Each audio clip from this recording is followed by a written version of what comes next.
রাজ্য পর্যায়ের খেল মহারণের সূচনা শিলচরে। শনিবার শিলচর ডিএসএ ময়দানে রাজ্য পর্যায়ে খেল মহারণের শুভ উদ্ঘাটন করা হয়।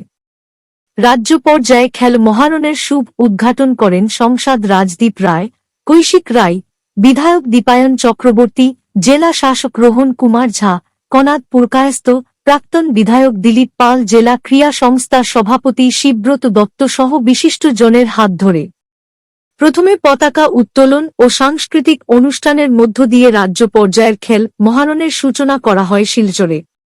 বক্তব্য রাখতে গিয়ে বক্তারা আসামের মুখ্যমন্ত্রী ও প্রধানমন্ত্রীকে কৃতজ্ঞতা জ্ঞাপন করেন, কারণ গ্রাম ও শহর থেকে ছেলে মেয়েদের প্রতিভা বের করার লক্ষ্যে খেল মহারণ অনুষ্ঠানের আয়োজন করেছেন।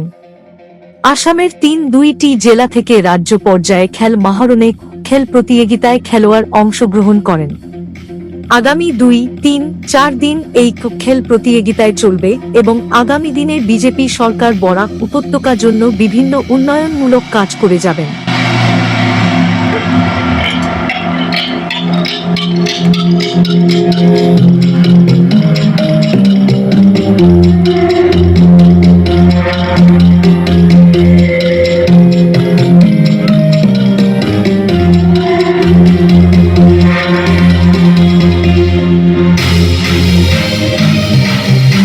কি ক'ব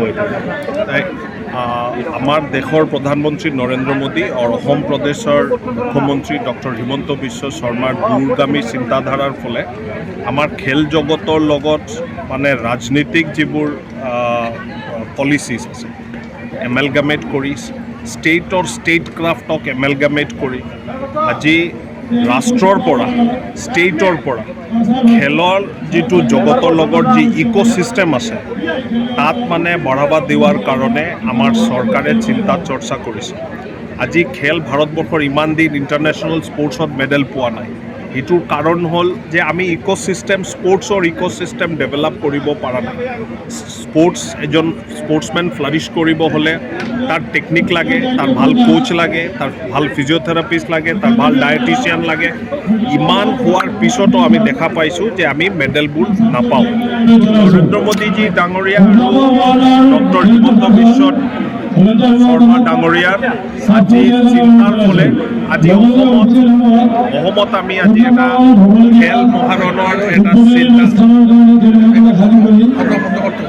খেল মহাৰণৰ এটা প্ৰক্ৰিয়া আৰম্ভ হৈছে আৰু যিটো নেশ্যনেল লেভেল স্পৰ্টছ হয় তাত ষ্টেট লেভেলৰ যিটো খেল মহাৰণটো আজি শিলচৰত আমি উদ্বোধন কৰিলোঁ। আমি আশা ৰাখিছোঁ যে ৩২টা জিলাৰ পৰা অহা আমাৰ ইয়াৰ খেলুৱৈ আণ্ডাৰ-19 ল'ৰা ছোৱালী যিবোৰ আছে তেখেতে ভালকৈ খেলিব আৰু বেষ্ট টিমটো জিকিব। আৰু মুখ্যমন্ত্ৰীৰ যিবোৰ চিন্তা আছে যে আমাৰ অসমত এটা স্পৰ্টছৰ ইক'চিষ্টেম ডেভেলপ কৰাৰ কাৰণে ডেট ইক'চিষ্টেমটো ডেভেলপ কৰাৰ কাম চলি আছে।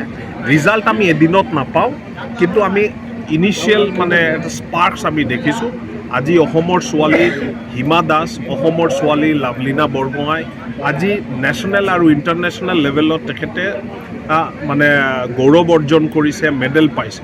তো মই আশা ৰাখোঁ যে এই যে খেল মহাৰণৰ যি প্ৰক্ৰিয়া অসমত হৈ আছে মুখ্যমন্ত্ৰীৰ নিৰ্দেশত, মুখ্যমন্ত্ৰীৰ চিন্তাধাৰাত, মই ভাবোঁ যে আগামী দিনত উই উইল বি প্ৰডিউচিং আমি ভাল মেডেল হোপছ অফ আসাম। আমি এই খেলৰ মাজতে এথলেটিক্স হওক, বক্সিং হওক, ৰেচলিং হওক, যিকোনো স্পৰ্টছ হওক, এই স্পৰ্টছত আমি এটা ইক'চিষ্টেম ডেভেলপমেণ্টৰ जो हमारा इवेंट है खो खो, जो स्टेट लेवल सिलचर में स्टार्ट होने वाला है 2 तारीख से 5 तारीख तक की इवेंट होगा।